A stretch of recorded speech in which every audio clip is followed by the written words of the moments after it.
Shalom. Bertemu kembali dalam pelajaran Sekolah Sahabat 3K. Konteks, konsep, dan kesimpulan.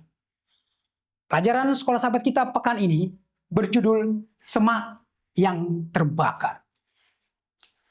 Konteks dari kalimat semak yang terbakar ini bisa kita dapatkan dalam Kitab Keluaran pasal yang ketiga ayat yang kedua. Berbunyi demikian. Lalu malaikat Tuhan menampakkan diri kepadanya di dalam nyala api yang keluar dari semak duri. Lalu ia melihat dan tampaklah semak duri itu menyala, tetapi tidak dimakan api. Tentu kita semua mengetahui bahwa peristiwa ini terjadi setelah Musa melarikan diri ke Midian.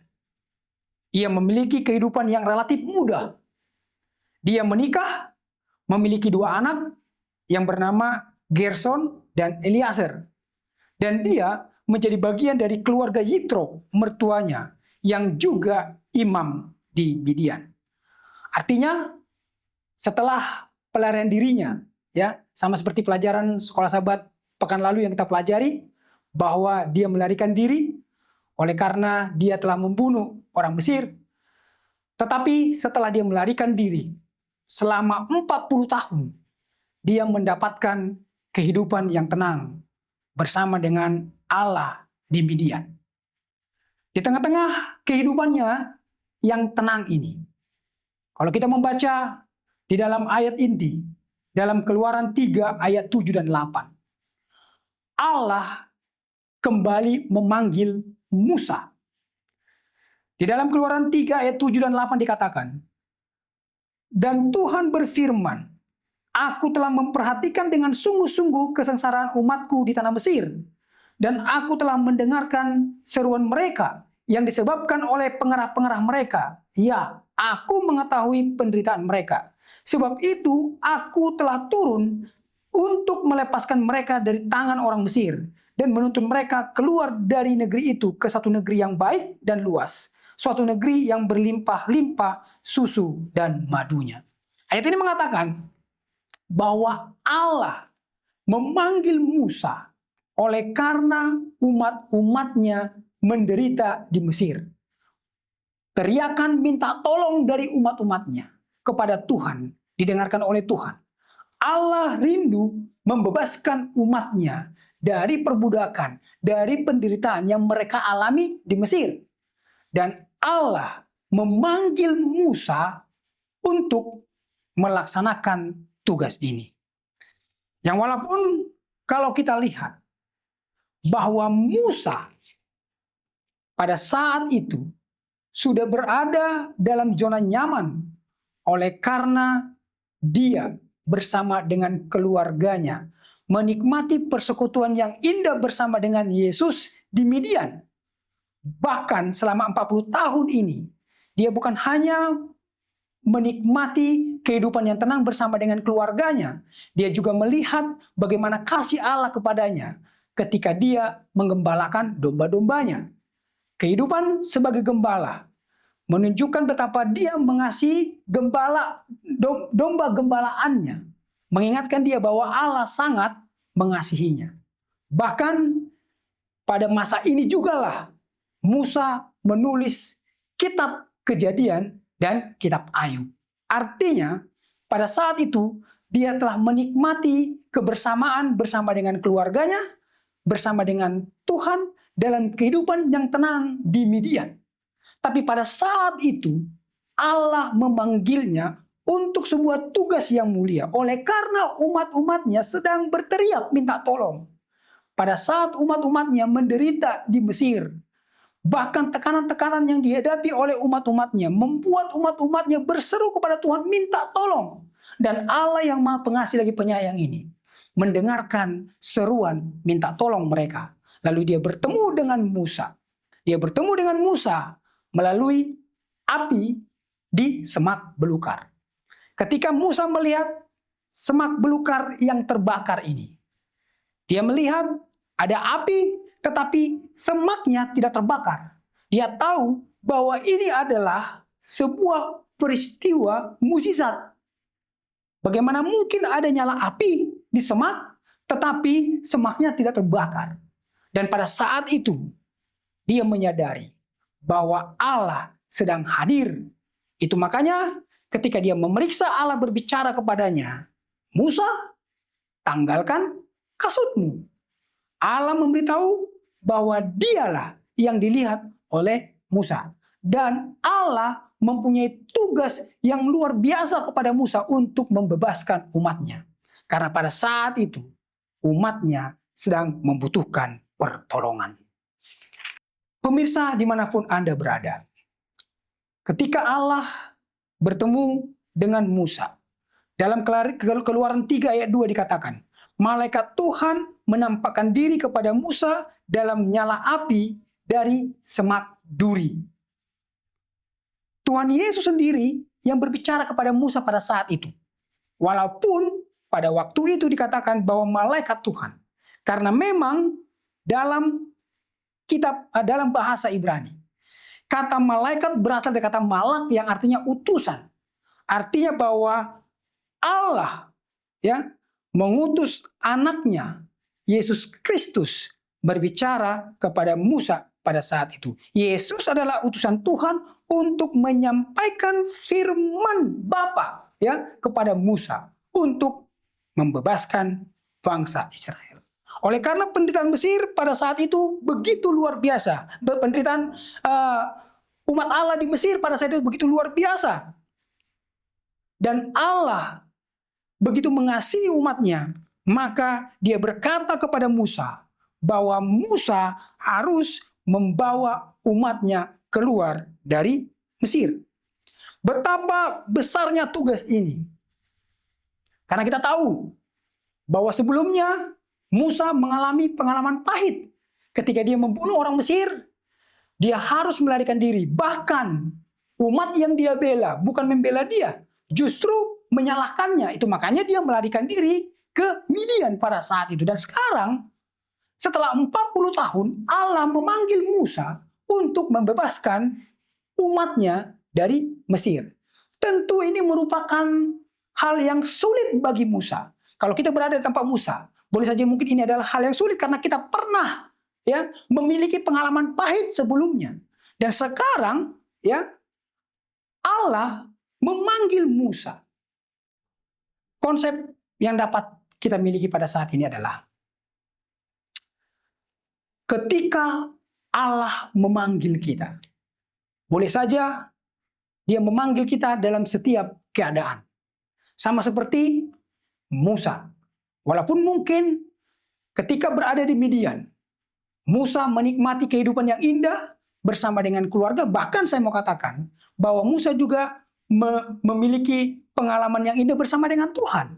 Itu terlihat ketika dia menulis kitab Kejadian dan kitab Ayub. Artinya dia pun merasakan hadirat Tuhan ketika dia berada di Midian. Bahkan dia mempunyai begitu banyak pengalaman-pengalaman yang dia dapatkan ketika dia menggembalakan domba-domba di Midian. Bahkan dia semakin meyakini dan dia semakin tahu betapa Allah mengasihinya. Sebagaimana dia sebagai gembala dapat merasakan bagaimana ketergantungan domba kepada gembalanya. Dan Musa pun merasakan ketergantungannya kepada Allah.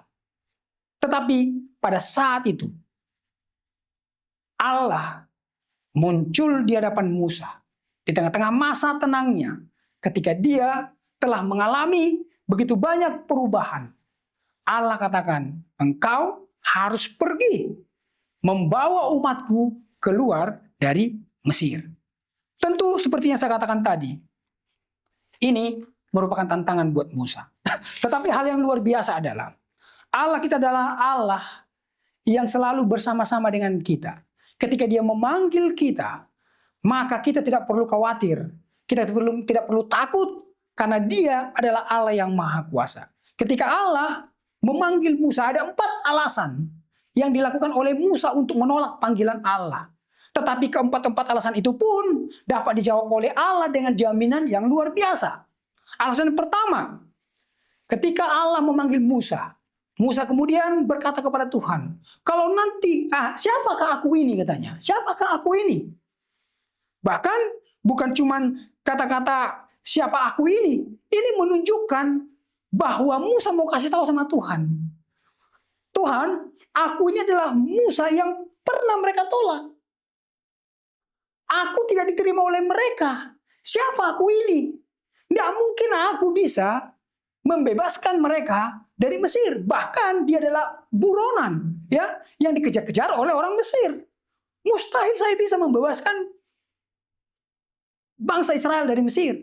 Jadi pada saat itu ketika Musa berkata, siapakah aku? Dia menunjukkan ketidaklayakannya. Dia mau katakan, Tuhan, nggak layak aku. Nggak layak aku, Tuhan. Tetapi Tuhan berkata, aku akan menyertai kamu. Itu bisa kita baca dalam Keluaran pasal 3 ayat 11 dan 12. Jadi jaminan bahwa aku menyertai kamu memberikan keyakinan kepada Musa atau memberikan keyakinan kepada setiap orang yang diutus oleh Allah, bahwa ketika Allah memanggil kita, dia tidak pernah membiarkan kita sendiri. Dia akan selalu bersama-sama dengan kita. Itulah makanya ketika kita mengatakan Immanuel, Allah beserta kita, memang dia nyata ada bersama-sama dengan kita. Tetapi jaminan yang diberikan Allah ini tidak cukup untuk membuat Musa berangkat, pergi. Lalu kemudian dia memunculkan alasan yang kedua, mengatakan kepada Tuhan, Tuhan, kalau nanti mereka tanya siapa yang mengutus aku, siapakah namamu? Kalau saya katakan bahwa aku diutus oleh Tuhan, lalu mereka bertanya, Tuhan yang mana? Siapa namamu? Dan pertanyaan ini pun dijawab oleh Tuhan. Tuhan berkata, katakan kepada mereka, aku adalah aku. Aku adalah aku. Jadi Allah memberitahu kepada Musa bahwa dia adalah Allah yang maha kuasa, Allah yang kekal, Allah yang mengasihi umatnya, Yahweh. Allah yang maha kuasa, yang selalu bersama-sama dengan umat-umatnya. Bahkan dikatakan, dia adalah Allah yang dekat dengan umatnya. Dikatakan di dalam Keluaran 6 ayat 3. Tuhan mengatakan, aku telah menampakkan diri kepada Abraham, Ishak dan Yakub sebagai Allah yang maha kuasa. Tetapi dengan namaku, Tuhan, aku tidak menyatakan diriku sepenuhnya kepada mereka. Ini mau menunjukkan bahwa Allah yang bersama-sama dengan nenek moyang mereka, yaitu Abraham, Ishak dan Yakub, adalah Allah yang sama yang pada saat ini sedang mengutus Musa. Namanya adalah Yahweh, menunjukkan fakta bahwa dia adalah Allah pribadi. Dia adalah Allah yang dekat dan intim dengan umatnya. Bahkan dalam urusan manusia, Allah selalu bersama-sama dengan kita. Dia adalah Allah yang begitu luar biasa, yang tidak akan pernah membiarkan umatnya sendiri. Katakan kepada mereka bahwa ini adalah perkataan daripada Allah kepada Musa, bahwa dia adalah Allah pencipta langit dan bumi, penguasa alam semesta, Allah yang maha kuasa. Jadi Musa tidak perlu ragu, tidak perlu khawatir, karena yang mengutus Musa adalah Allah pencipta langit dan bumi, bukan ilah-ilah sembahan dari negara-negara kafir. Tapi kemudian Musa mencoba berdalih kembali. Ketika Allah sudah yakinkan dia bahwa yang mengutusnya adalah Allah yang maha kuasa, maka tidak perlu khawatir. Kemudian dia berkata juga demikian, bagaimana jika mereka tidak percaya kepadaku dan tidak mendengar perkataanku? Bagaimana kalau mereka nggak percaya bahwa engkau telah mengutus aku, bahwa engkau Allah yang maha kuasa lah yang memerintahkan aku untuk pergi membebaskan bangsa Israel dari Mesir? Di dalam Keluaran 4 ayat 1-9, kalau kita baca kisahnya, pada saat itu pun Allah menjawab keraguan-raguan daripada Musa, memberikan kepadanya sebuah jaminan. Allah mengatakan bahwa Musa akan didengarkan karena dia datang membawa kuasa dari Tuhan. Allah katakan, apa yang ada di tanganmu. Kemudian Musa menunjukkan tongkatnya. Allah mengubah tongkat Musa menjadi ular. Ketika Musa lemparkan tongkat itu menjadi ular. Lalu kemudian bukan hanya tongkat yang menjadi ular yang menjadi tanda. Lalu kemudian Allah juga katakan, coba tangan-tangan Musa yang sehat tadinya kemudian menjadi kusta. Lalu ketika dia masukkan ke sakunya, kemudian dia cabut lagi, kustanya sembuh. Artinya ini adalah peristiwa supra adikodrati yang tidak alami. Ini adalah mukjizat yang hanya Allah yang bisa buat. Maka itu akan membuat bangsa Israel percaya kepada Musa. Tetapi kemudian ketika hal ini dilakukan oleh Allah kepada Musa, kita tahu bahwa dia masih tetap mencoba berdalih. Dia katakan, aku ini tidak pandai bicara. Aku ini tidak pandai bicara. Kalau kita melihat Keluaran pasal 4 ayat 12. Kendala ini pun Tuhan jawab bahwa Allah akan mengutus Harun kakaknya menjadi penyambung lidah Musa ketika berbicara kepada Firaun. Artinya tidak ada halangan. Dan memang pada saat itu Allah yang memanggil Musa, maka dia yang mengendalikan semuanya. Jadi ketika Allah memanggil kita, maka dia akan memperlengkapi kita. Kesimpulannya adalah, Allah kita adalah Allah yang luar biasa. Allah yang maha kuasa.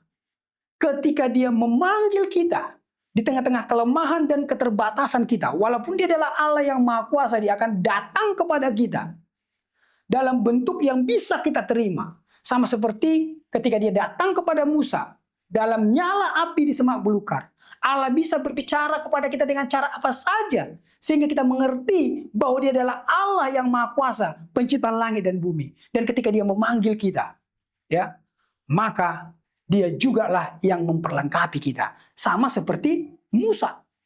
Sekarang kita tinggal menurut saja, mengikuti apa perintah Tuhan. Ketika Allah panggil pergi, kita harus pergi. Soal kelemahan kita, Allah akan mengatasinya. Tapi dengan catatan, kita juga harus menurut sepenuhnya kepadanya. Lihat, ketika Allah memanggil Musa, Allah juga mau supaya Musa menjadi teladan bagi umat Israel. Itu makanya kalau kita melihat dalam pelajaran sekolah sahabat kita, bagaimana Allah hampir membunuh Musa oleh karena dia melalaikan sebuah tugas menyunat anak-anaknya. Tapi puji Tuhan, melalui istrinya Zipora, akhirnya anak-anaknya disunat. Lalu ini mengingatkan Musa bahwa dia sebagai pemimpin pun harus menjadi pelaku-pelaku firman supaya dia bisa diterima oleh umat Israel. Pelajaran sekolah sahabat 3K pada sahabat ini kiranya dapat membantu pemirsa dimanapun Anda berada. Ketika kita mengetahui konteks dari ayat yang kita baca, kemudian konsep yang Allah berikan kepada kita ketika dia memanggil kita, kita berkesimpulan bahwa Allah dapat memanggil setiap orang di tengah-tengah kelemahan dan keterbatasan kita. Dan Allah bisa memampukan kita ketika kita percaya kepadanya, sama seperti yang dia telah lakukan kepada Musa. Tuhan memberkati kita. Amin.